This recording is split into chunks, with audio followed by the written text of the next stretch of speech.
Welcome. If you are a teacher who's burned out, or you know a teacher who's burned out, or you're just not happy in the job you have right now and you're wondering if you should move schools or maybe quit the profession, this is the episode for you, because we're going to get into some serious conversation about how a lot of teachers are feeling in the classroom and possible ways that you can take care of yourself and make the best decision for your mental health.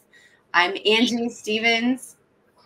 I'm Candace Valverde, and we have a guest with us here today, a wonderful teacher that we met at a conference a few weeks ago, and her name is Natasha. Natasha, would you start us off by just kind of giving us an introduction? So I joke around that I've been teaching since the 1900s, because I have. I started as a oh my God, so am I. This is a lot of dye. So I started out as a music teacher. I was instrumental and vocal music, and I am actually currently teaching at the school that I student taught at music and was hired by. After a few years, we that was like 2002, 2003, and childcare was so expensive, and we just new teachers and trying to figure out, balancing budgets, and my husband and I decided it would be more cost efficient. I know it sounds terrible, but it is what it is, for me to stay home. So I stayed home for 7 years, but I substitute taught for quite a few of those years so I could have flexibility with my kids. And I actually went into labor on campus. Not that the girl was born on campus. Yeah. I did the whole nesting thing. I had my kids. I was nesting, and I had my kids like cleaning out the lockers, organizing the practice rooms. And they're like, "What is going on?" I'm like, "I don't know. We're just getting ready for going off track." Yeah, that's it. And then the next day, the morning, yeah, because apparently I had been in labor all day. So, anyway, when I wanted to come back to teaching, so around 2008, 2009, there just weren't a lot of jobs, music jobs specifically. And, there's only like one or two at a campus. So, it's pretty stingy. And if I wanted a job, I would have to drive so far that it just wouldn't be worth it. So in subbing at my site, someone said, "Hey, why don't you get your special ed credential? We're always hiring." And so that's what I did. And to me, I'm like, I always had students with learning disabilities in my class, always. So it wasn't that big of a deal. And I went the math route and mild moderate. So I did a year in high school, not for me. Then I did, my student teaching was elementary school, and I really didn't like that. Middle school is my jam. It's my gig.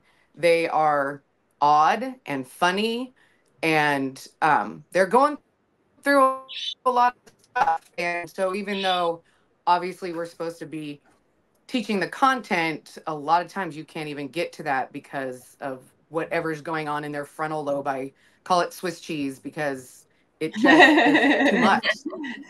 Yeah. And so I think they relate more to my humor and knowing, hey, it's okay to make mistakes. That's how we learn.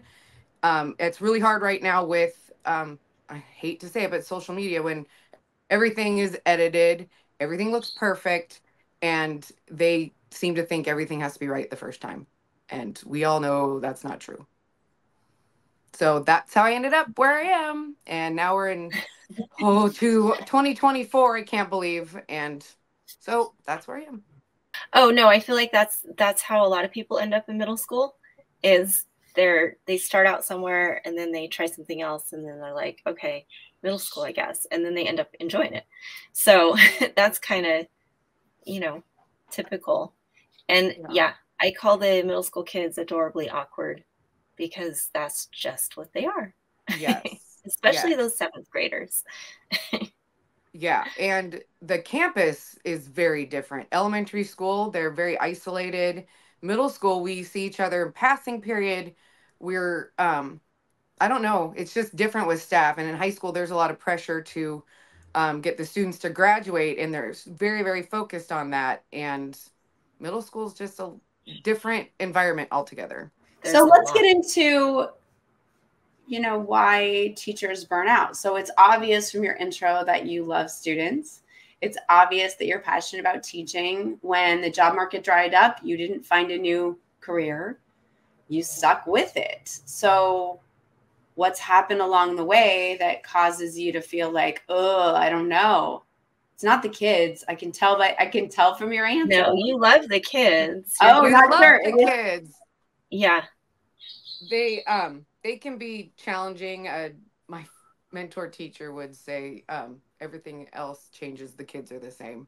Years and years. They try and do the same thing. So it's not so much them. They don't realize we're seasoned and we tried the same things. But a few things, and especially now we know you were level, naughty.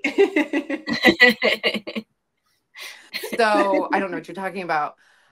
I would say, especially at the elementary level, and I'm kind of seeing it more now, is once you get a curriculum going, and we spend so much of our own money to make the teaching exciting, to relate to the kids, and then let's change the curriculum because that obviously wasn't working.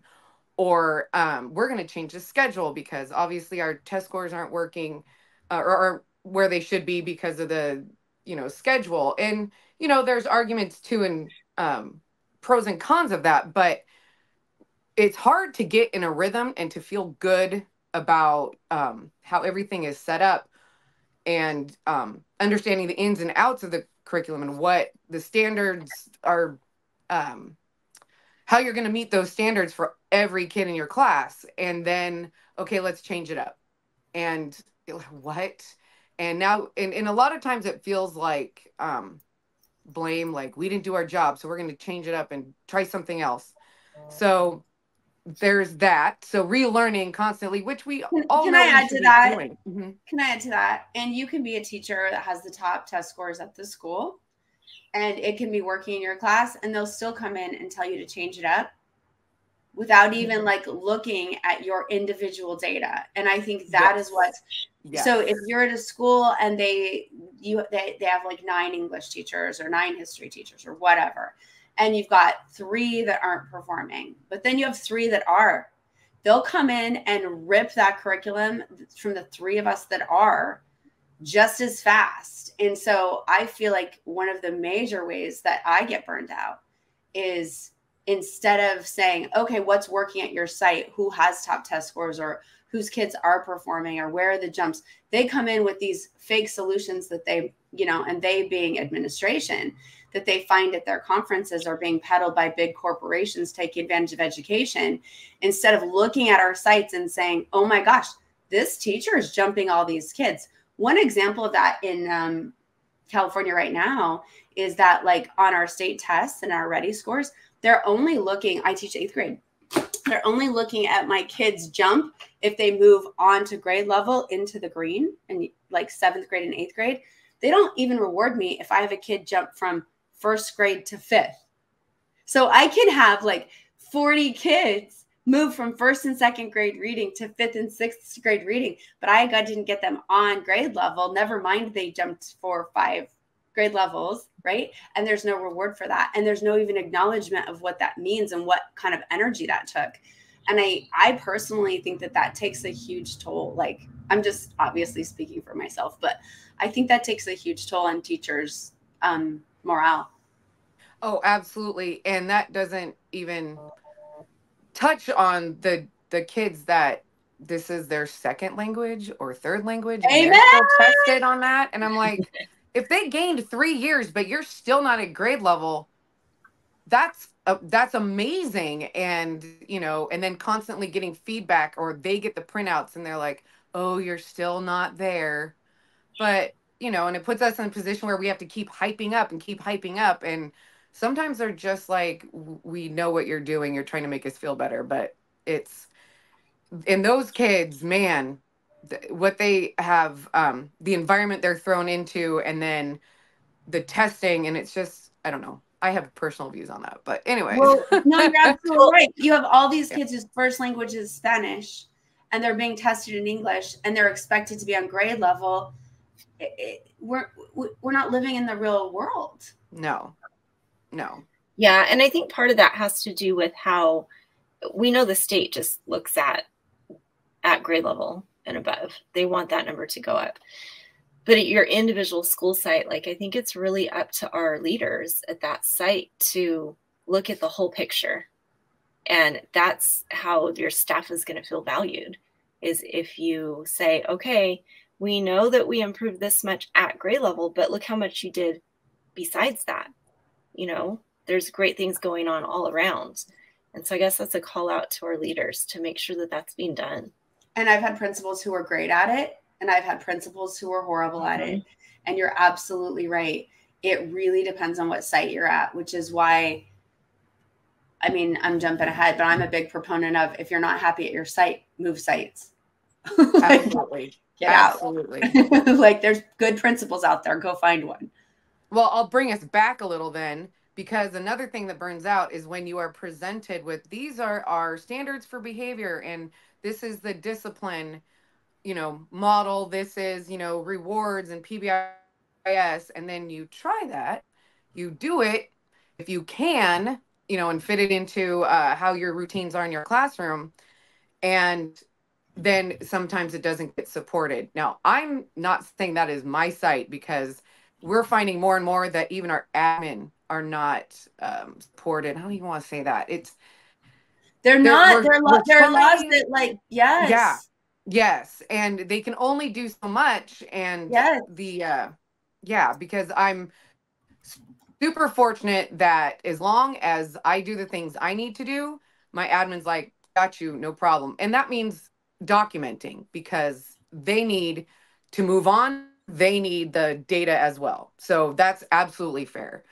And also it's helpful for other teachers that get that child, say, hey, obviously this hasn't worked for them. Let's try something different. But, you know, it's just so hard. And we're like, we're in the classroom, maybe listen to some things that we have to say before you throw it out there for everyone. And I know they have committees, but it's like, wow, just another thing. And I just want the kid, you know, to put his name on his paper. I know that sounds simple, but let's circle back though. Yeah. Let's circle back to how important what you said was. Please listen to us. We're not asking for rocket science. Like, and usually, like, the things we're asking for are so simple, like more time for vertical or horizontal collaboration time, you know, or more time for us to actually have to grade, or actual set aside time for us to do parent phone calls. Like, if we know positive parent phone calls work, then give us 20 minutes before or after a staff meeting to do those phone calls, you know? So I just think our time is so valuable. And for me, by far the number one thing that burns me out is there's more to do in a day than I can possibly do. And I'm not sure I want to give my whole life to my job. And that's another way to burn out, is you're there at, you know, 7 o'clock and you don't leave until 5. Your job gets done, but you know, you're not done. You didn't leave any time for yourself.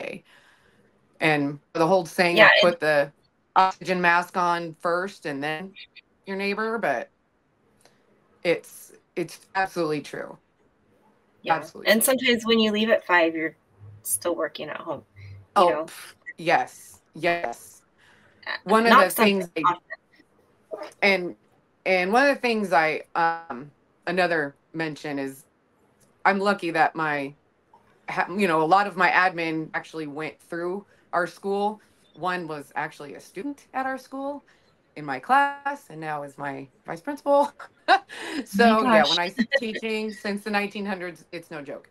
So they understand how our staff works. They understand how we respond to things and what works for us, which doesn't translate sometimes to other staff, because their population is different, their makeup is different, the focus of their school may be different.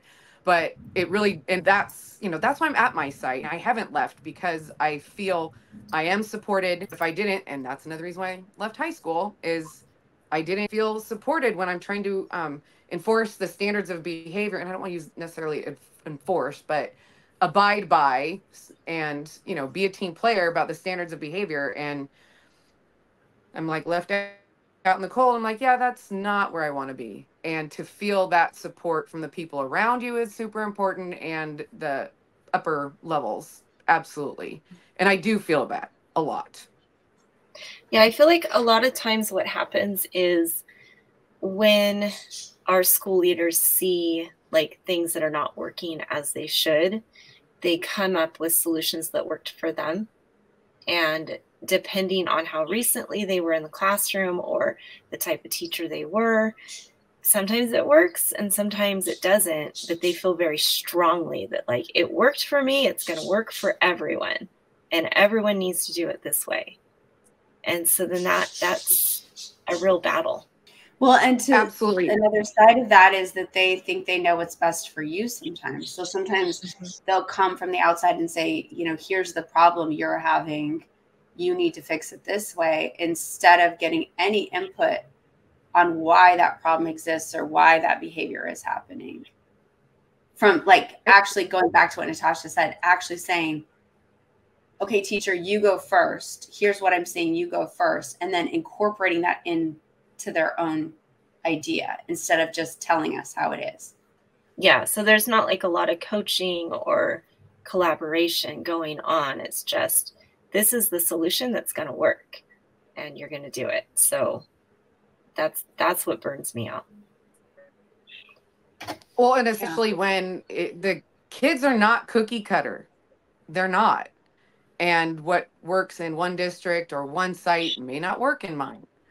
And, you know, supporting those schools that are doing something different that may not be, you know, what everybody's doing, but different and working.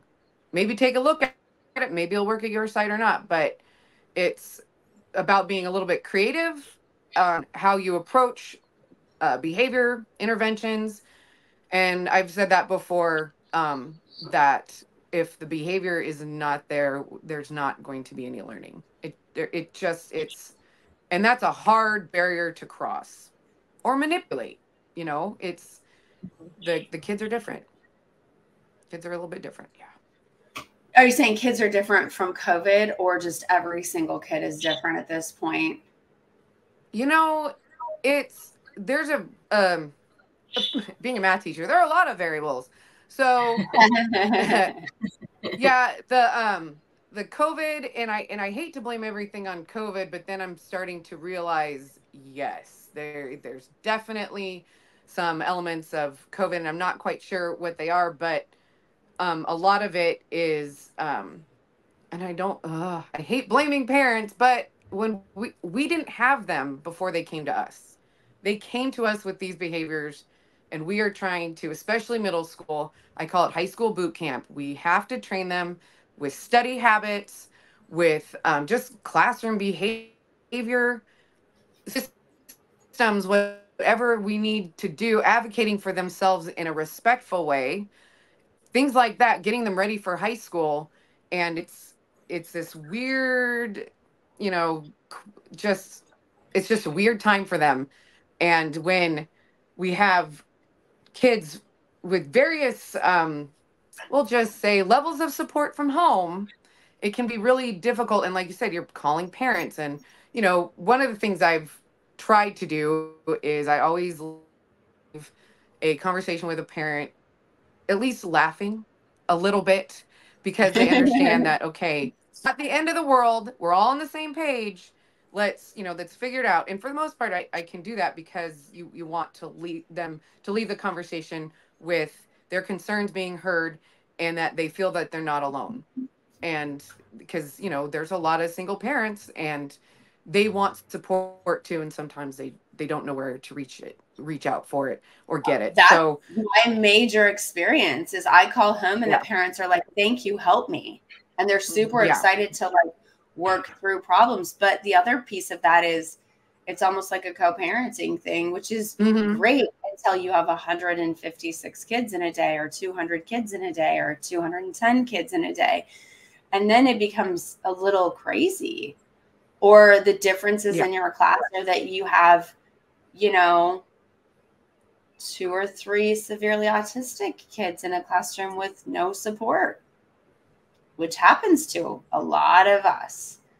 And that breaks my heart because that doesn't help anybody, not just the learning, but the general ed kids who, they do want to interact with students that are different from them. They do, and for the most part they're kind, but maybe they don't have all the skills necessary to interact with, a student that has is farther on the autism spectrum. And that's what our paras, oh my gosh, if you don't have support like amazing para educators, it's again another burnout because you're just exhausted by the end of the day. And there's a little panic too if you don't have your para educator that day. It's like, okay, now what? But you know, all this support helps teachers stay in the classroom. And Yes. yeah, and having your admin come out and look at and want, I don't want to say look, but and go out during passing periods. And I know some of that is part of their duties, but even coming to art shows and concerts and games, and the kids seeing, yeah, they're more than just disciplinary. And Yeah, we've being present and the kids see them as like part of the school community, that yeah, makes a huge difference. I've had yeah, administrators who stayed in their office all day, were never in classrooms. Kids didn't even know who the principal was, mm, And then the opposite, where they're in everything and everybody knows them. And yeah, it makes such a big difference. yeah, In student absolutely huge behavior difference. too, because then there's, Oh, yeah. yeah, I think, okay, so we've talked about standardized tests and testing being a source of burnout. We've talked about lack of admin support being a major reason for burnout. Student behaviors. I mean, if a teacher's watching this, they know, we don't have to tell them. They're experiencing it on the daily, not having enough support from paras or other people. And then, I mean, I'll just add to that. Sometimes when you are perceived to be a very competent teacher or you're doing very well, then they see that as the green light to give you more and more students who struggle and need more support, but they don't necessarily give you the support you need to make that happen. And I think I saw I'll try to find the article, but I saw a really sad statistic that showed that some of the most dedicated teachers are dying younger and younger. So it's like physically killing them. And that study came out in 2023. It was part of the book Teachers, if you haven't seen that, but it talks about how that school communities literally dump on the teachers that they perceive to be have it the most under control. And that's leading to serious health problems. And I think that's become, I would say, more since the pandemic, not less. Especially with lack of substitutes. You're jumping, Natasha, you're having feelings about this because I'm hitting. Yeah. You're like, this is what happened to me, right? Mm-hmm. Yeah. Mm-hmm. I've never had really anxiety in my life, or I experienced it. I'm in such heightened state as I had this past year and a half. I had to be rolled out into the uh, parking lot by my vice principal and paraeducator and my son because I was having a reaction to so much anxiety. And I've never experienced that before. And part of it, obviously it's getting older, but if we want our teachers to be more experienced, you know, allowing them some time if they need it is huge. Just the self-care and what that means, because we hear a lot of, take care of yourself and at home and at school and what that means. And part of it is, making time for the things that make you happy, figuring out those things that make you happy. And it's not, might not be the same thing as it did 5 years ago or 20 years ago, but also hanging out with your coworkers. Don't isolate. That's the worst thing you can do is isolate. Talk to your coworkers. A trusted coworker is so valuable. I happen to have a lot of them on my site, and we make a big deal about going out at the end of every quarter and just relaxing and getting to know each other outside of school, and maybe not talking about school, even though it's so difficult to do that because that's what you have in common. But finding that time, go to antique fairs, go to craft fairs, go to Comic-Con, go to something away from school and make that commitment. And it's it's amazing how that makes a difference. And or the little things, go outside. Go outside for a walk. If you have, lunch, that's the only time you have free, maybe you have a granola bar and a, protein drink, but go outside. Vitamin D is like a very, very important, I'm finding out in my older age. But get out and get some vitamin D and fresh air, not the air that's in your classroom. Because if you teach middle school, that's not safe. There's It's all not kinds of safe. things mixed in with that air. Exactly. So Exactly. I want And to piggyback off that for just a minute because there's a point. So I just looked up the full name of the book because I wanted to get it right. It's called The Teachers by Alexandra Robbins. And in there, she mentions that actually teaching is the second largest bullied profession. And a lot of times people are being bullied by their own colleagues. So while in some sites it's very safe to go out and collaborate outside, I personally have been at sites where it is not safe to do that. And that some of the biggest anxiety comes from the way other teachers treat me on my campus. And so I just want to give voice to that. If you're a teacher who's experiencing that and you can't turn to your colleagues, that's a great time for you to move sites. It's okay to move. There's good, healthy sites out there. Yeah, I think that like if you have issues with the staff where it's not a supportive, your team of teachers is not supportive and you're feeling that anxiety, that's definitely something that you need to go away from. and I also want to mention not just the staff, everyone, the front office people, the counselors, the custodians. It is a community, and that can make a huge difference. I know it sounds weird, but if your trash Really? doesn't get taken out, you don't feel important. Yeah. That sounds strange, but and the principal's administrative assistant knowing what's going on with you. And I had one, I was in a meeting with a not so happy parent, and she came and checked on me to make sure I was okay. And everything was fine, but to know what's going on and to have that, just made a huge, huge difference. But also recognizing when it's toxic. And right now we have our postings coming out on email. Check them out. Doesn't hurt. See what's out there. Yeah.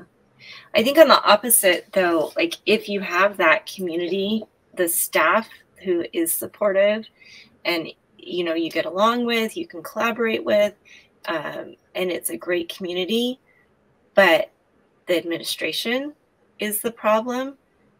In my experience, like administration does not last at a school site for very long. I've been at many school sites. Administrators to be there more than 3 years is unlikely at any of the sites I've been at. So I don't know. I'm always of the mindset, like, I love the teachers here. I love the students. I love the custodians, everybody else.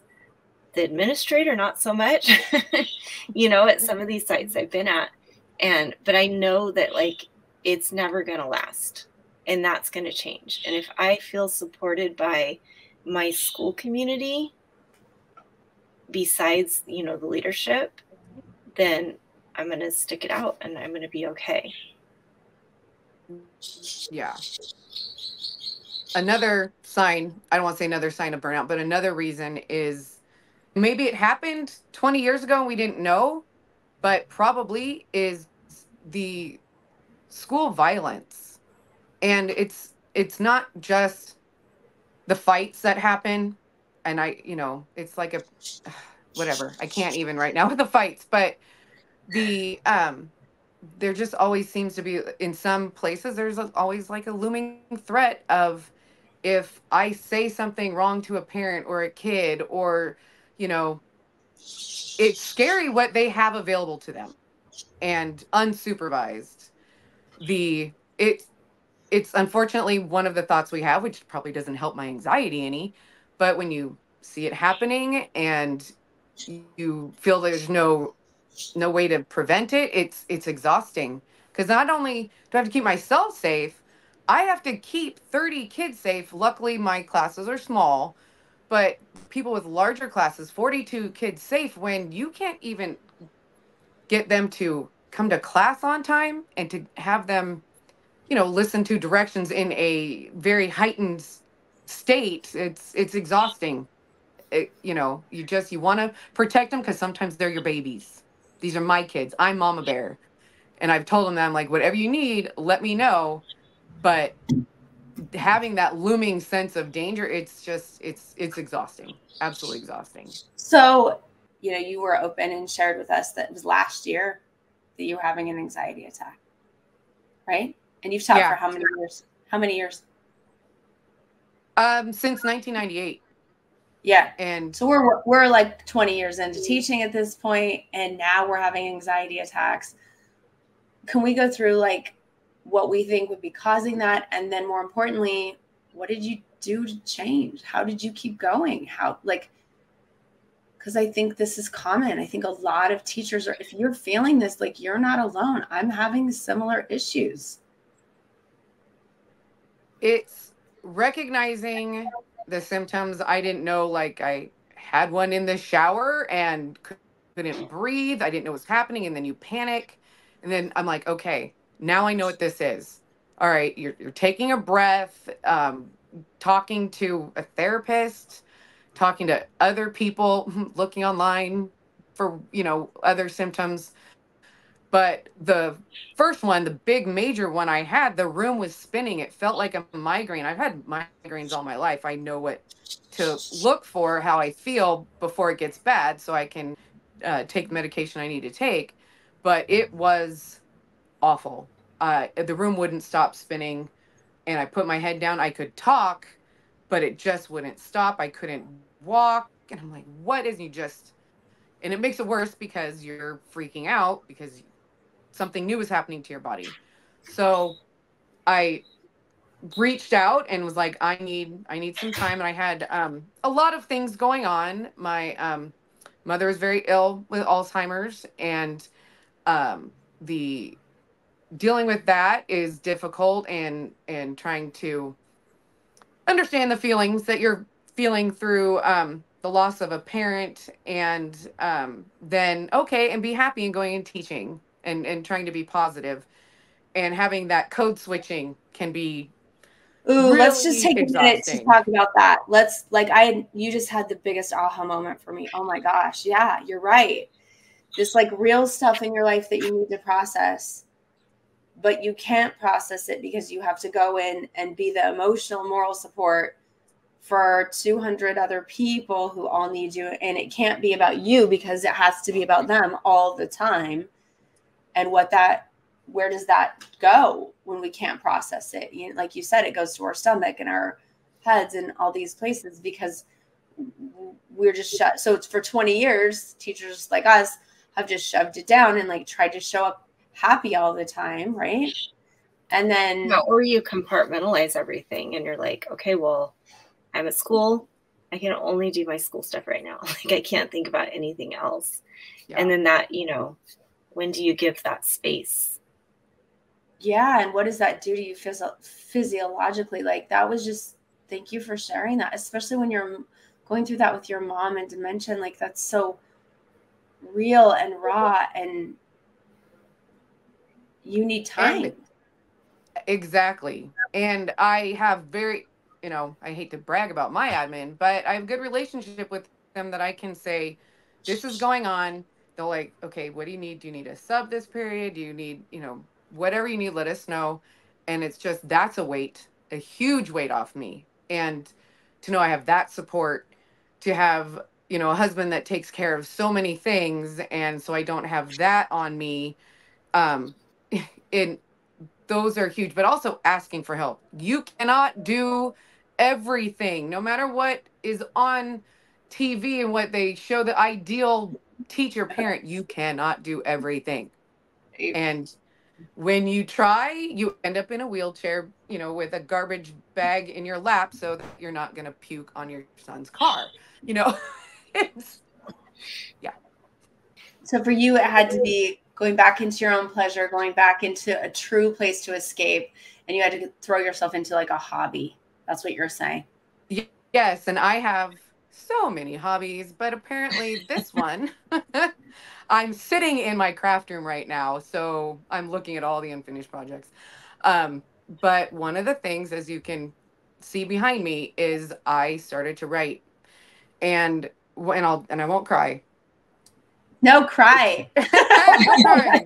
There's no crying in You want that emotion.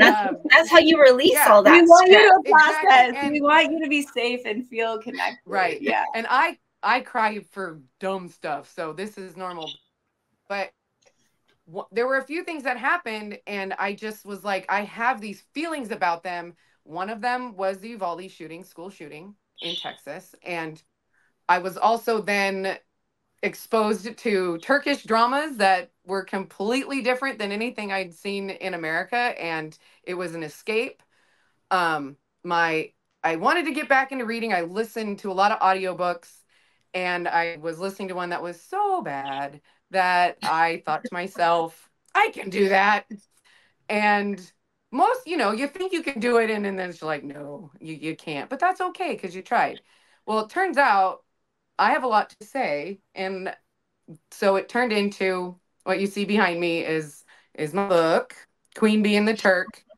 It ended up being 4 books and 2 spinoffs, and this is the first one. And they can buy this on Amazon right now, last right? week. Yeah. Yes, it is. If they're into Turkish drama, I would encourage, because one of the people that have been so supportive, and a place I found a lot of support and refuge and advice, so much advice and different people. I found a friend group, as my lovely kids like to say, at the local bookstore. And I'm going to say the book overlord is taking its time to review the book. It will be available hopefully in the next week to local bookstores, so you can order it. And it's about a teacher who decides, I'm done, I'm going to go try something else. And yes, it is a bit of writing my own like fantasy and what I could do, but who cares? It felt good and fun to write. And as I tell people, no, none of you are safe from being in the book in some way. And you're not. And stories that I've heard that are funny, obviously I'm going to change them to work in the book. But the amount of joy and just fun things, and researching there's part of the book where I had to research the way IV tubes go together. Anyway, I had to call it the right thing, because as a teacher, we want to make sure we're accurate. We don't put things out there that are not true.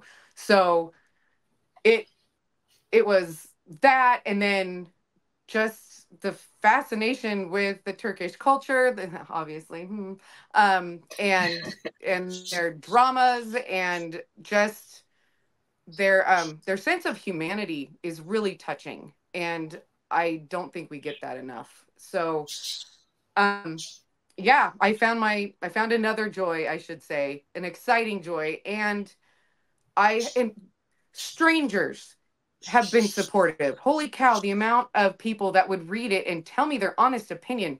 No, don't write this, and I think you need to be more sensitive to this, which was very helpful.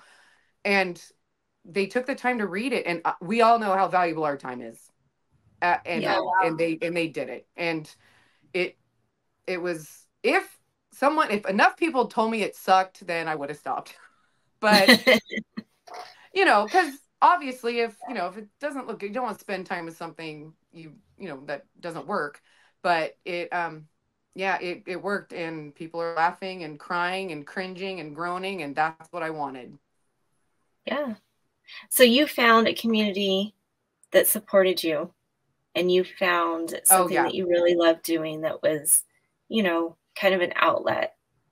And then absolutely that helped reduce your anxiety and stress. And I think as teachers, we don't know how to leave the job at work because it's so all consuming, where in other professions, they like go to work and they do their job, and then after work it's nothing more about the job.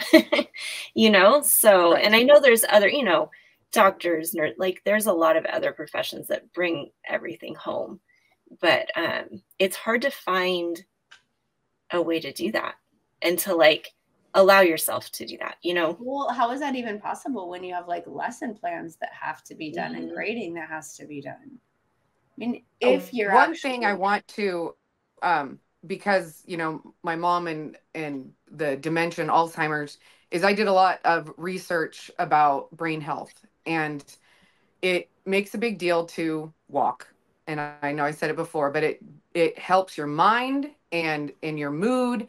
Exercise helps your mind and mood. And one of the things I did while I started writing the book is I started on a treadmill, walking an incline, making it hard, but then feeling like you're done and you've accomplished something. And I did my workout in the morning. It felt like the day hasn't even started yet and I got something done. And sometimes at school, you don't feel like you get anything done. There's a lot of bits and pieces that need to be finished, but you feel already accomplished. And it's so as B goes through her journey of becoming healthier, so was I. Having that bit of exercising is whatever it takes, in whatever form you do, I think is super important. And bring your friends. Yeah, or find a community that will support you. Mm-hmm. And that's the Harvard happiness study, which is the longest happiness study. Everybody talks about it, but that's ultimately what it comes down to is community, movement, gratitude. It gets like you can boil it down to a few things. And I think too often as teachers, we hold on to the profession when maybe we just need a year or two off and can come back, or maybe we need a new school site. But I feel like one thing that's really prevalent is we love our kids and we want to show up for them. And so we're guilted into sometimes extending ourselves because there's this irony between do more, do more, do more, which is what we hear all the time. Do SEL, do UDL, make sure that all of your students feel cared about. Make sure you're hitting every single standard, not humanly possible. Make sure that every single kid is growing. So you have all these academic measures, and now they've added all these emotional levels. No human can reach any of them, not even close. But so they give us a job that is impossible to do. Our job is impossible. And that puts us in a mode where we look around and we see teachers we think are doing it. And then we get into that negative comparative mindset. How are they doing it? And I'm not. What's happening? Are they really doing it though? Or yeah, that's my like.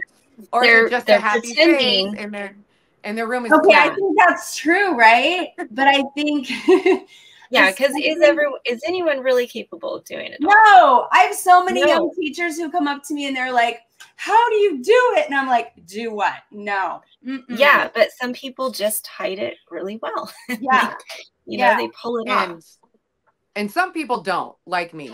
Don't ask me how I'm doing unless you really want to know and want to sacrifice the next 15 minutes of your life.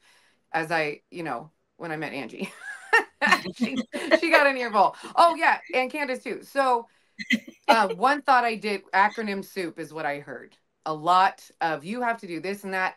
But when kids come in their classroom, they already come in with baggage. They already come in with everything that happened this morning. Yes. Someone texted them this morning, they didn't get breakfast, their clothes aren't dry out of the dryer. Do they have clean clothes? Do they have clothes that fit? Before they even get in your room. And but we have to do this and this and this, but recognizing maybe it's overwhelming for them and for you, and just take a step back. And can we get support for doing that? Like we needed a break from this, all of us. And I found that with it sounds weird, with negative exponents. We needed a break. We saw them, we were like, we were good with the positive exponents, we can add them, we can blah blah. We needed a break. As Ross and Rachel, we needed a break. And it's fine. Friendships, you need a break.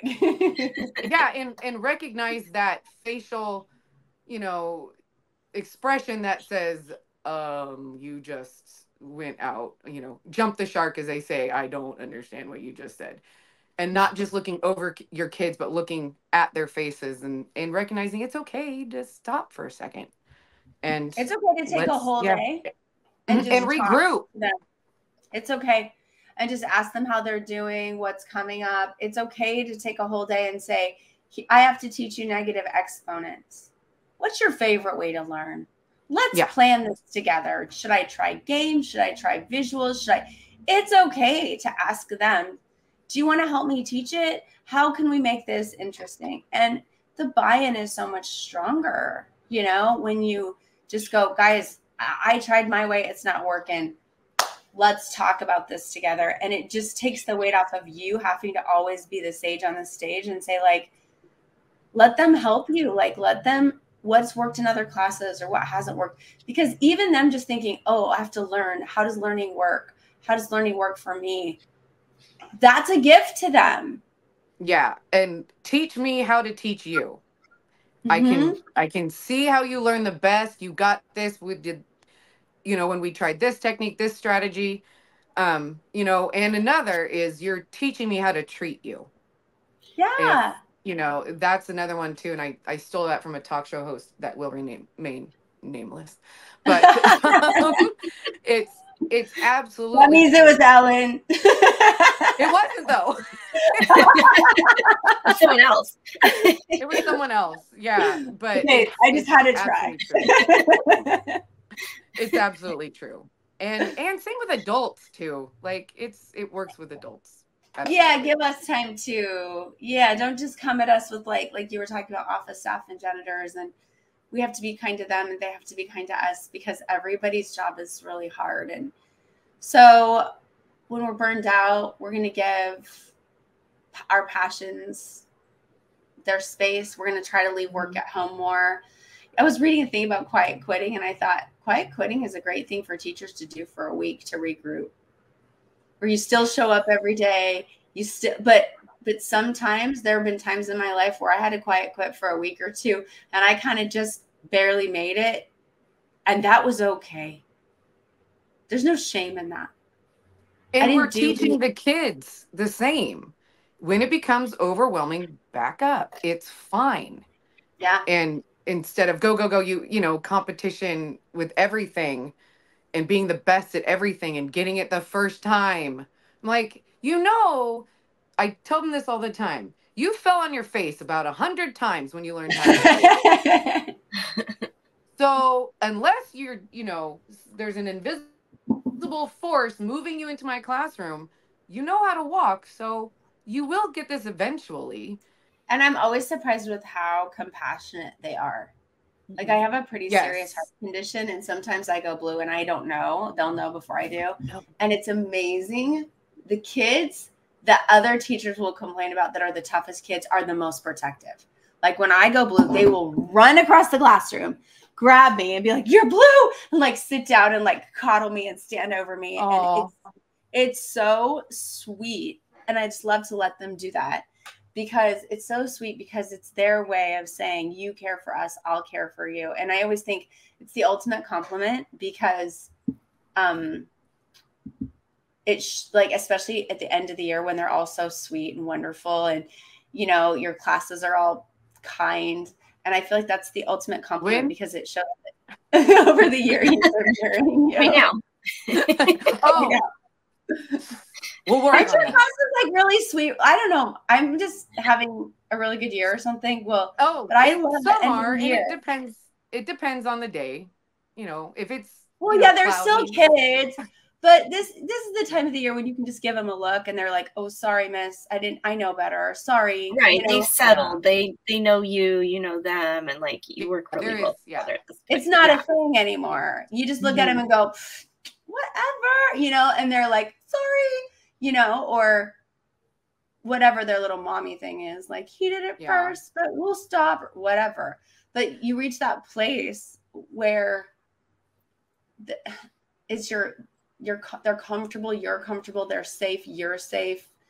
Yeah. I don't know, where they come into the room and it's their happy place, and you can feel that. And I just think it's like such a compliment. Mm-hmm. the other day, Absolutely. I call my kids beautiful all the time.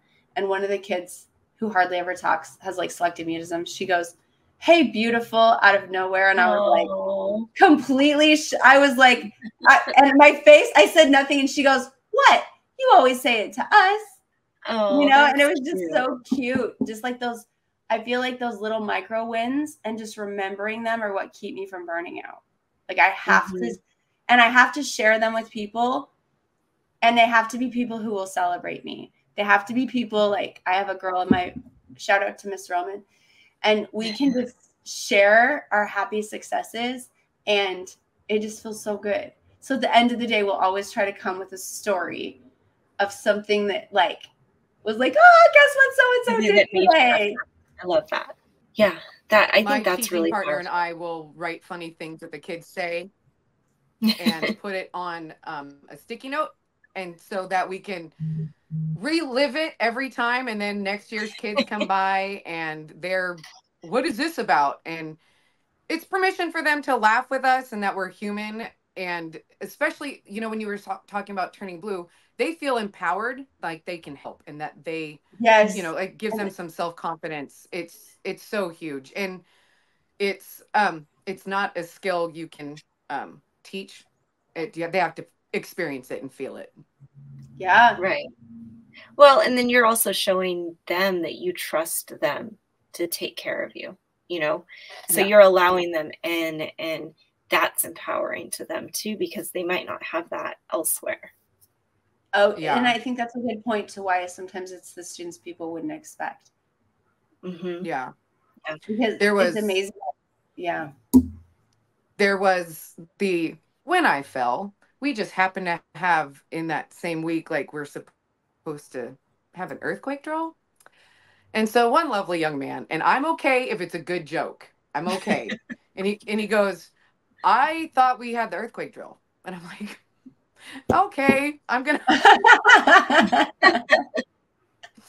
Yeah. And I'm like, it's okay. It was pretty darn funny. It was funny because, you know, that classroom, the floor is hollow, so you can hear all the stomping and stuff. I'm like, okay, that was pretty good. But I'm confident enough that I can take it, but let's not say that kind of thing to other teachers. They might not be. But or yeah, other it was pretty students. funny. Yeah. Yeah. Oh God. And you know, you go and you're like, I'm not laughing. Yes, I am, but they can't tell. And sometimes you're crying, holding it in, like, no, I have to be the adult in the room, but it was so funny. I think that's why high school teaching is a bit easier than any other level, because you can just laugh most of the time. Yeah. You can just be like, I'm sorry, I'm inappropriate, but I can't help it. And they don't, you know, you can get away with it more. Yeah. I had a student who, we'll just say he was having a bad day. So he called me fat for like the second time. And I'm like, all right, go outside. You know, you can't be in here right now. And I'm fine with that's fine. But man, the other kids in the class, I'm like, you guys just were quiet down. Let's get to work. And they had some things to say. And I'm like, please stop. Don't say that. But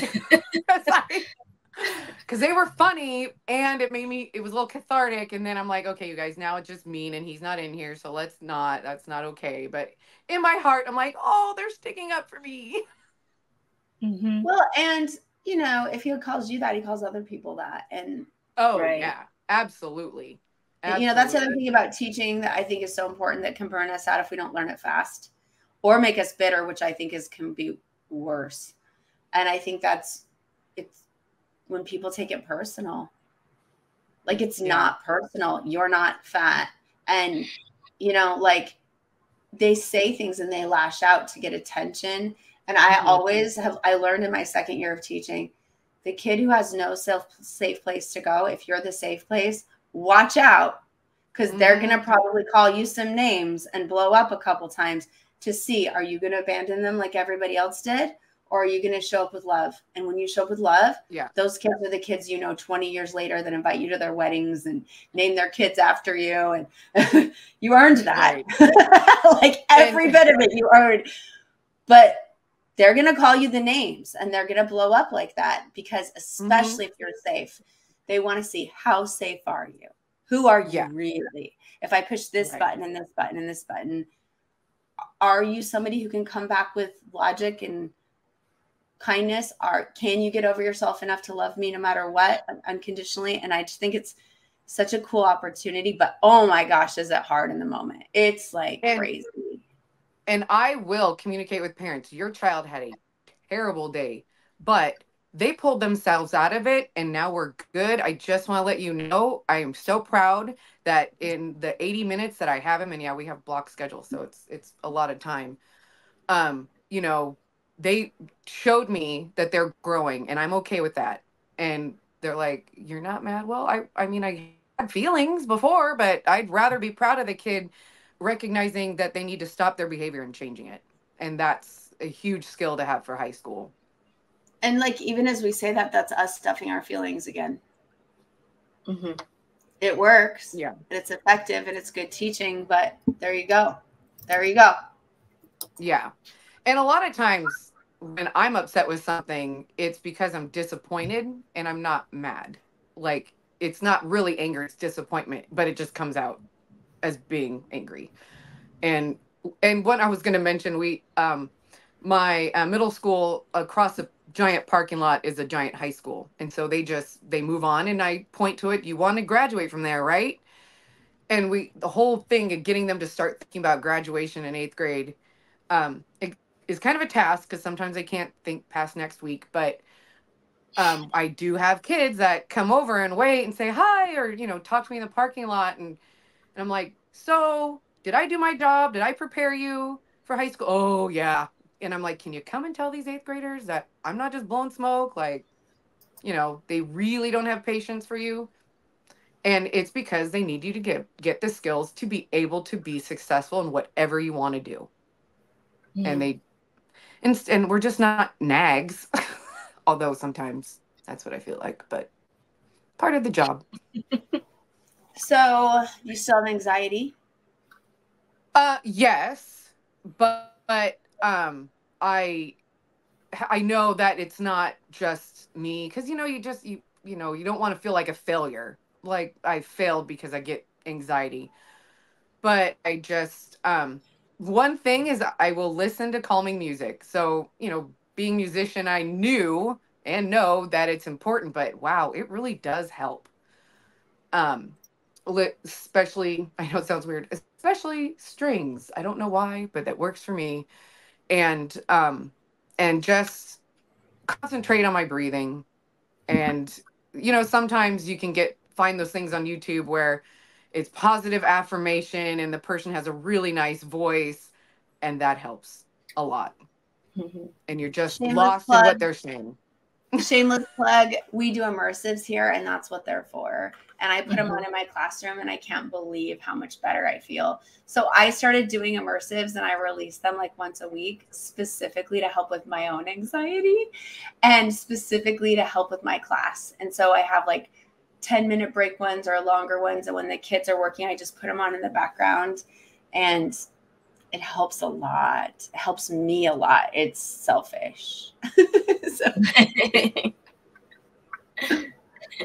Okay, final thoughts. What can teachers do? Oh, we need you to style. We'll wrap up with the style. Yes, I know. Have you taken our quiz? What style are you? Vintage, which I'm not going to take personally, but yeah. I am. That's what Angie is. When I did it, I'm like, really? Could we use a different word? But no, it's okay. It's fine. What about the description? Do you think that, like, how are you vintage? To be honest, it was half and half. I think because I'm teaching music and it being a choice to be in your classroom, and teaching math and it not be a choice in your classroom, we're two different animals entirely. Mm-hmm. And so I think I know my teaching style has changed, because now I teach students with learning disabilities, and it's in music. It's like, we got to get it right. Because even if one note's wrong, it sounds like crap. So just, that's the way it is. To going where okay, it's going to take us more times to get the thing right. And if it's not completely right, that's okay. So I had a shift in my mindset, and I think growing with that, I'm not sure necessarily if that's so much vintage, but being reflective on what my kids are doing at all times. And I will say that was from being a music teacher, because you're always listening to every tiny little thing, because all of those contribute to what it sounds like at the end. And having low class numbers is very helpful, because I can do that and paying attention to all the little things. And just recognizing that everything has a purpose, whether it is them needing to express their feelings, or just get their energy out, that their behavior is supposed to be telling me something. And I have to recognize that more than sometimes I've had in the past. And I don't know if that's necessarily the vintage part, but I do have, however, maybe this is vintage, is I have high standards for their behavior, because I There know it That's is. very vintage. Yeah. And yeah. actually, And you were talking about vintage because you were talking about content. So the Mhm. difference, so your whole thing about teaching was they have to have skills to get to the next level. They have to be ready for high school. That's vintage. When they play, they have to play well. It's not okay just enough to practice.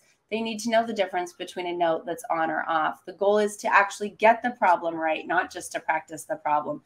So a vintage is like that, the classic educator who wants high standards academically and is usually standards based and sees a need for the content. And so they're happy to talk about content. They want quality within the content itself, and they're comfortable talking about content. and I think we can also agree that process over product, because we know some of the product, those test scores may not be reflective of what the child can do. And Right. it's Right. for, Right. for me, I can tell which way I need to gear my teaching by seeing the process of where I was weaker in delivery, Mhm. and like, okay, need to go back, reteach that a different way, because Yep. obviously more than 3 kids didn't get it. So Right. Well, see, and yeah, that's the vintage, is like they have to Mhm. master the skill. You don't just move on because they have to yeah, master the skill. So a vintage is very much about the skill has to be mastered. It's not necessarily yeah. how, And luckily I can move as fast or slow with my students as I need to. And yeah. that's one benefit to mine. And it makes a big difference when you have autonomy in your classroom. Yeah. Yes, especially for vintage teachers. Oh, Yeah. yeah, definitely. Vintage teachers really Yeah. struggle when we don't have it. In fact, I can't even work for an admin that doesn't give me autonomy. If you take the style quiz and you are a vintage teacher, I would tell you that freedom in the classroom is one of your most important. If it's true to you, it's one of your most important aspects of happiness. And if you don't have that, I would leave. Like I would leave my site and find someone who gives it to me. And Candace, I wonder how much that's true about why you talked about collaboration and colleagues, and if that's more of a power dresser thing. I don't, yeah, maybe.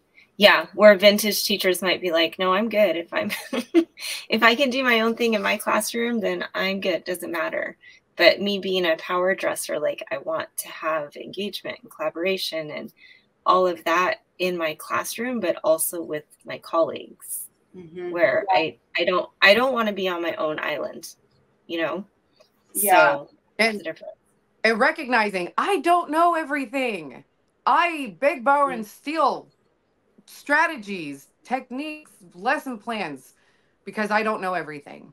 And I know, contrary to popular belief, but the notion that people are willing to share is awesome, because we I can't like do this alone. teachers. And that's another, like, not isolating. Can't do it alone. Right? Yeah. And it's so cool how every style, yeah.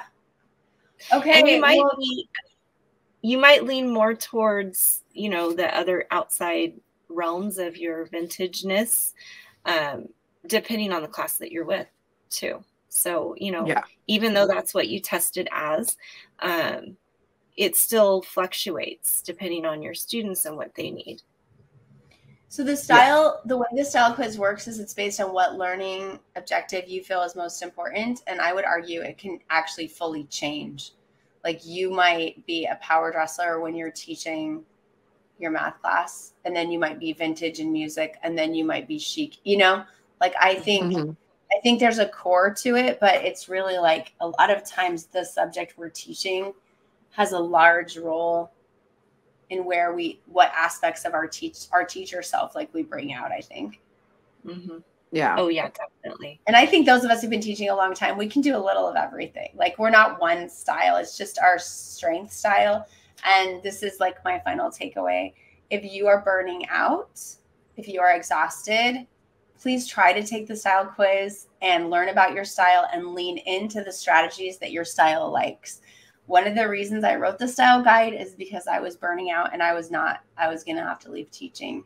And then when I really said, no, I'm a vintage teacher. This is how I like to teach.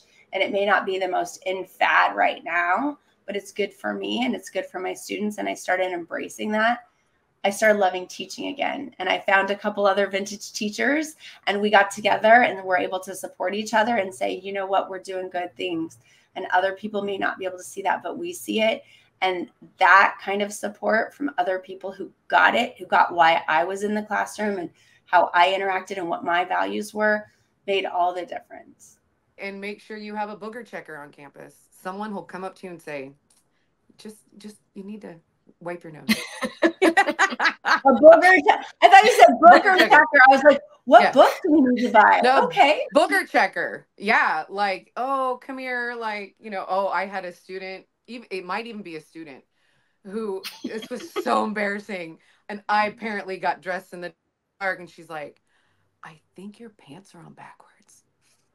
Oh my, what?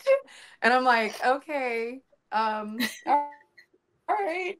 And then that's all I could think about for the next 10 minutes. Like, I've got to fix my pants. I did that with my shirt twice. Twice in my life, I've come with my shirt on backwards. And it's always or misbuttoned. I've done the misbuttoned shirt and gotten through the whole day. And no one told you? No. And I'm like, really? How many people did I see today? Right. It's so embarrassing. Right. It's so and then I blame my other teacher friends. You let me go like this. And so I don't know if you like me or you don't like me, but you know I won't be embarrassed if you tell me. But obviously you and your friends are in the back pointing and laughing at me because, you know, I have a, you know, which is not true. They're probably checking to see that their shirt's on the right way. They're probably like, oh, I've done that, or oh my gosh, you know, because I mean, I know my husband used to work graveyards, and so he'd be asleep and I'd be trying to keep everything so quiet, you know, quiet and dark and make sure he wasn't interrupted. So of course, you know. Yeah. Sometimes, you know, it's just a pants backwards day. Yeah. Sometimes it's a pants backwards day. You heard it here. Thank you so much for this amazing interview. I hope that on a shirt. Book exactly. Put that. Yeah, we need that. We can do merch with that for sure. Awesome. Remind them one more time where they can check your book out. So that's really important. So first, please support your local bookstore because they're all hurting. And then the regular places that you would buy everything else. I'm trying to avoid saying it, but yeah, it is available on Amazon. But check your local bookstore, and it'll be available in libraries eventually. It is on Kindle too, so if you like that format, it's on there too. It was so awesome having you, and hopefully this helps all the teachers who are experiencing burnout to know, like, we're still here. It's okay. And there's a lot of things teachers can relate to in the book. A lot. Yeah. Thank you so much. It was so great talking with you and learning from you. All right. And that is my pen name, by the way. Daphne McLeod is my pen. Daphne. Okay. Oh, okay. Nice. Yeah. Okay. Perfect. Yeah. All right, everybody. Thank you for tuning in. We'll see you next time.